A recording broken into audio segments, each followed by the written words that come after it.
പാകിസ്ഥാനെതിരെ India ഒരു തുറന്ന യുദ്ധത്തിലേക്ക് നീങ്ങുന്നു എന്ന് ഏതാണ്ട് അനൗദ്യോഗികമായി ഇന്ത്യ പ്രഖ്യാപിച്ചു കഴിഞ്ഞു. അതായത് പാകിസ്ഥാൻ ജനവാസ കേന്ദ്രങ്ങളിലേക്കടക്കം ഡ്രോണുകൾ തുടർച്ചയായി ഉപയോഗിക്കുന്നതോടെ ഇനി നമ്മൾ നോക്കിയിരിക്കില്ല, ശക്തമായ തിരിച്ചടി നൽകുമെന്നാണ് പറയുന്നത്.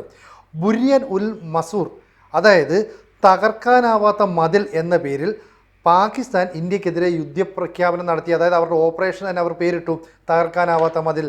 എന്നിട്ട് ഇന്ത്യയുടെ 2 വ്യോമത്താവളങ്ങളെ തകർത്തു എന്ന പേരിൽ അവർ വ്യാജ പ്രചരണങ്ങളൊക്കെ നടത്തി.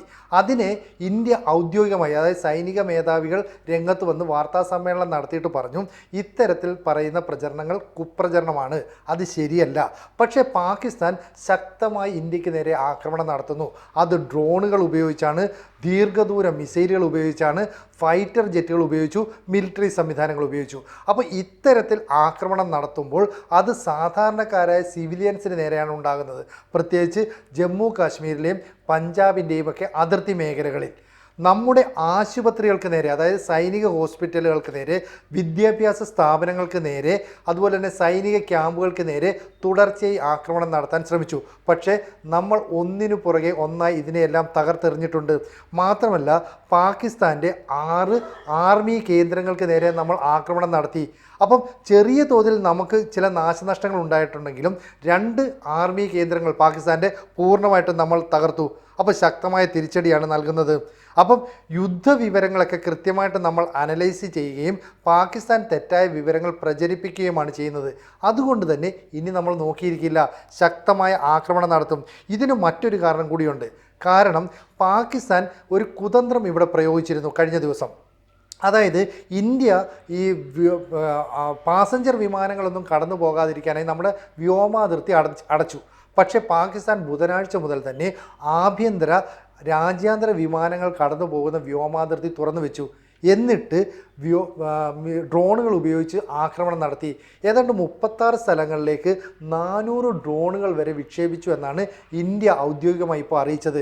അപ്പോൾ ഈ ഡ്രോണുകളെ പ്രതിരോധിക്കാനായി S-400 ഉൾപ്പെടെയുള്ള പ്രതിരോധ സംവിധാനങ്ങൾ നമ്മൾ വിന്യസിച്ചിട്ടുണ്ട്.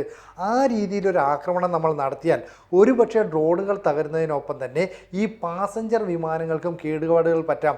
എന്ന് പറഞ്ഞാൽ ഒരുപക്ഷെ ഈ വിമാനം പൂർണ്ണമായും തകരാം. അപ്പം ലോകത്തിലെ വിവിധ രാജ്യങ്ങളിലെ ആളുകൾ സഞ്ചരിക്കുന്ന ഒരു വിമാനം തകർത്ത രാജ്യം എന്ന് നമ്മളുടെ മേൽ ഒരു മുദ്ര കുത്താൻ, അല്ലെങ്കിൽ ഒരു മുദ്ര ചേർത്താൻ പാകിസ്ഥാൻ ശ്രമം നടത്തി. ഇത് ഇന്ത്യൻ സൈന്യം മുൻകൂട്ടി തിരിച്ചറിയുകയും ആ ലക്ഷ്യത്തെ തകർത്തെറിയുകയുമാണ് ചെയ്തത്. അതുകൊണ്ട് തന്നെ നമ്മൾ ഇനി യുദ്ധത്തിൽ നിന്ന് പിന്മാറില്ല. ഏതാണ്ട് യുദ്ധം പ്രഖ്യാപിച്ചിരുന്നു.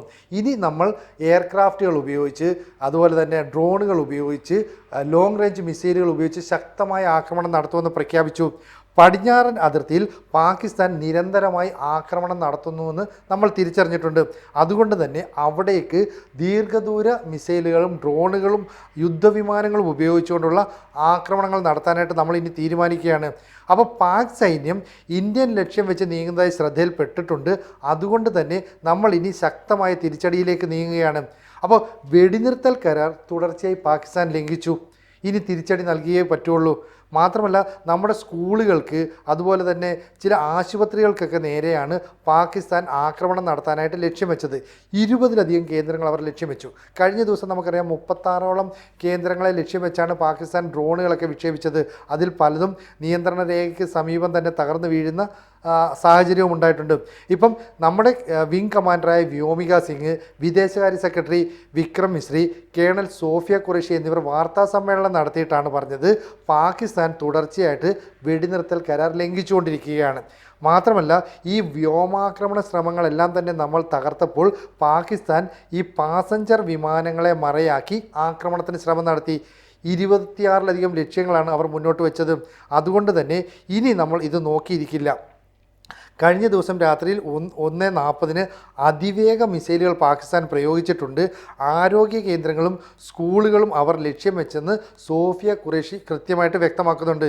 അതുകൊണ്ട് ഇനി എല്ലാ നടപടികളും കൃത്യമായി ഫലപ്രദമായി ചേർക്കാൻ തന്നെയാണ് നമ്മളുടെ തീരുമാനം. അതിൻ്റെ മറ്റൊരു നീക്കമാണ് നമ്മൾ വ്യോമസേനയെ മുന്നിൽ നിർത്തിക്കൊണ്ടുള്ള ആക്രമണത്തിനൊപ്പം തന്നെ നാവികസേനയും രംഗത്തേക്ക് കൊണ്ടുവരുന്നു. അതായത് INS വിക്രാന്ത് ഉൾപ്പെടെയുള്ള യുദ്ധക്കപ്പലുകളെല്ലാം തന്നെ സജ്ജമാണ്. ഏതെങ്കിലും തരത്തിൽ ഇനി നാവിക മേഖലയുടെ ആക്രമണം അവർ നടത്തിയാൽ നമ്മൾ അതിനെ പ്രതിരോധിക്കാനായിട്ട് ഈ സമുദ്ര മൈനുകളൊക്കെ പരീക്ഷിച്ച് വെച്ചിട്ടുണ്ട്, അതുമായി രംഗത്തേക്ക് ഇറങ്ങിയിട്ടുണ്ട്. ഒപ്പം ബ്രഹ്മോസ് ഉൾപ്പെടെയുള്ള മിസൈലുകളൊക്കെ നമ്മൾ പരീക്ഷിച്ച് കഴിഞ്ഞു, ഇതും നമ്മൾ ഉപയോഗിക്കാം. അതുപോലെ തന്നെ സീ സ്കിമ്മിങ് മിസൈൽ എന്ന് പറയുന്ന അത്യാധുനികമായ മിസൈലുകളെ തകർക്കുന്ന പ്രതിരോധ സംവിധാനങ്ങളും നമ്മൾ ഒരുക്കിയിട്ടുണ്ട്. അപ്പോൾ ഏത് വിധത്തിൽ വേണമെങ്കിലും നമ്മൾ തിരിച്ചടി നൽകാം. കാരണം പാകിസ്ഥാൻ ഇപ്പോൾ നടത്തുന്നത് ഇന്ത്യക്കെതിരെ ജനവാസ കേന്ദ്രങ്ങളിലേക്ക് ഡ്രോൺ ആക്രമണം നടത്തുകയാണ്.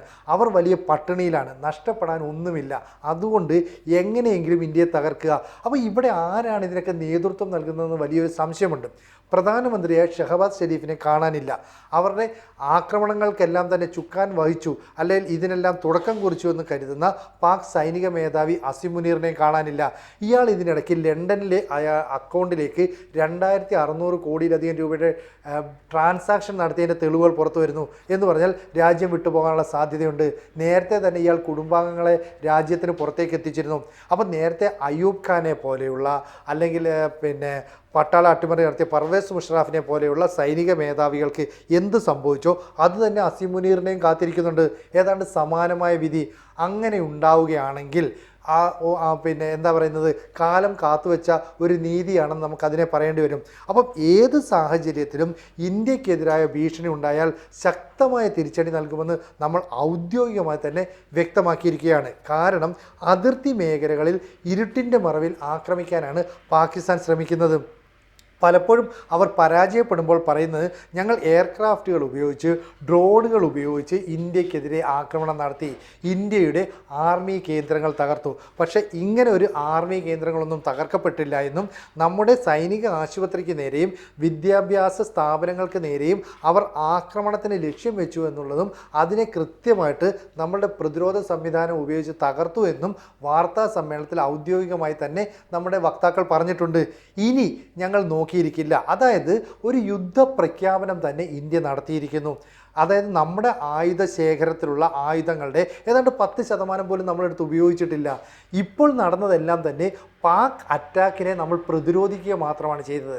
അല്ലാതെ നമ്മളുടെ ഡ്രോണുകൾ, നമ്മളുടെ യുദ്ധവിമാനങ്ങൾ, നമ്മളുടെ മിസൈലുകൾ ഇതൊന്നും തന്നെ എടുത്ത് ഉപയോഗിച്ചില്ല. ആകെ ഉണ്ടായത് ഓപ്പറേഷൻ സിന്ദൂർ എന്ന പേരിൽ നമ്മൾ 9 ഭീകര കേന്ദ്രങ്ങളെ ആക്രമിച്ചില്ലാതാക്കി. ഇത് ചെയ്തത് നമ്മുടെ വിമാനം അതിർത്തിക്ക് ഇപ്പുറത്ത് നിർത്തിക്കൊണ്ട് തന്നെയാണ്. അപ്പോൾ ഈ വിമാനങ്ങൾ പറന്നു പൊങ്ങിയത് എവിടെ നിന്നാണ് എന്ന കാര്യത്തിൽ ഇപ്പോഴും പാകിസ്ഥാന് സംശയമുണ്ട്. മാത്രമല്ല അത്യന്താധുനികമായ മിസൈലുകൾ നമ്മൾ ഉപയോഗിച്ചത് ഫ്രാൻസിൻ്റെ ടെക്നോളജി എടുത്ത് നമ്മൾ അതിനെ അപ്ഗ്രേഡ് ചെയ്തുകൊണ്ടാണ്. അതുകൊണ്ട് അതിനെ പ്രതിരോധിക്കാൻ പാകിസ്ഥാന് കഴിഞ്ഞില്ല. മാത്രമല്ല അമേരിക്കയുടെ F-16 വിമാനം, ചൈന നൽകിയ ഫൈറ്റർ ജെറ്റ്, ഇതിനെല്ലാം തന്നെ നമ്മൾ തകർത്തെറിഞ്ഞു. ഇതിനുവേണ്ടി നമ്മൾ ഉപയോഗിച്ചതാകട്ടെ തദ്ദേശീയമായി നിർമ്മിച്ച ആകാശ് എന്ന് പറയുന്ന മിസൈലാണ്. അപ്പോൾ തദ്ദേശീയമായി നിർമ്മിച്ച മിസൈൽ ഉപയോഗിച്ച് നമ്മൾക്ക് ഇത്രയൊക്കെ ചെയ്യാൻ കഴിയുമെങ്കിൽ റഷ്യയുടെ S-400 പോലെയുള്ള വ്യോമ പ്രതിരോധ സംവിധാനങ്ങൾ നമ്മൾ വിന്യസിച്ചിരിക്കുന്നതിനാൽ പാകിസ്ഥാൻ അതിനപ്പുറത്തേക്ക് കടക്കാനും പോലും കഴിയുന്നില്ല. അപ്പോൾ ഏതാണ്ട് പരാജയം അവർ സമ്മതിക്കേണ്ട സാഹചര്യത്തിലേക്ക് വരുന്നു. മാത്രമല്ല ആഭ്യന്തര കലാപവും രൂക്ഷമാണ്. അതാണ് ബലൂചിസ്ഥാൻ സ്വയം സ്വാതന്ത്ര്യം പ്രഖ്യാപിച്ച് രംഗത്തേക്ക് വരുന്നത്. ഇനി ഖൈബർ പഷ്തൂൺഖാൻ മേഖലയിലേക്ക് ഈ താലിബാൻ്റെ മേഖലയിൽ നിന്നുള്ള ഒരു ആക്രമണം വരുന്നു എന്നതിൻ്റെ സൂചനകളും പുറത്തു വരുന്നു. ചുരുക്കം പറഞ്ഞാൽ ഇപ്പോൾ സൈനിക മേധാവി ഇല്ലാത്ത, പ്രധാനമന്ത്രി ഇല്ലാത്ത തീവ്രവാദത്തെ ഊട്ടി വളർത്തുന്ന ഒരു രാജ്യം പാകിസ്ഥാൻ, അത് അമ്പയെ തകർന്നുകൊണ്ടിരിക്കുന്നു. ഇനി പിടിച്ചു നിൽക്കാൻ കഴിയാത്ത ഒരു സാഹചര്യമാണെന്ന് അവർക്ക് തന്നെ ഔദ്യോഗികമായി പ്രഖ്യാപിക്കേണ്ടി വരുന്നു. ഇന്ത്യ യുദ്ധം പ്രഖ്യാപിച്ച് തിരിച്ചടിക്കുമെന്ന് വളരെ ആത്മവിശ്വാസത്തോടു കൂടി ലോകത്തിന് മുന്നിൽ വിളിച്ചു പറയുകയും ചെയ്തു. പാകിസ്ഥാൻ എന്ത് ചെയ്യുമെന്നുള്ളതാണ് ഇനി നമുക്ക് കാത്തിരുന്ന് കാണേണ്ടത്. കൂടുതൽ വാർത്തകളും വിശേഷങ്ങളും നിങ്ങളിലേക്ക് എത്താൻ ABC മലയാളം സബ്സ്ക്രൈബ് ചെയ്യുക, ബെൽ ബട്ടണും അമർത്തുക.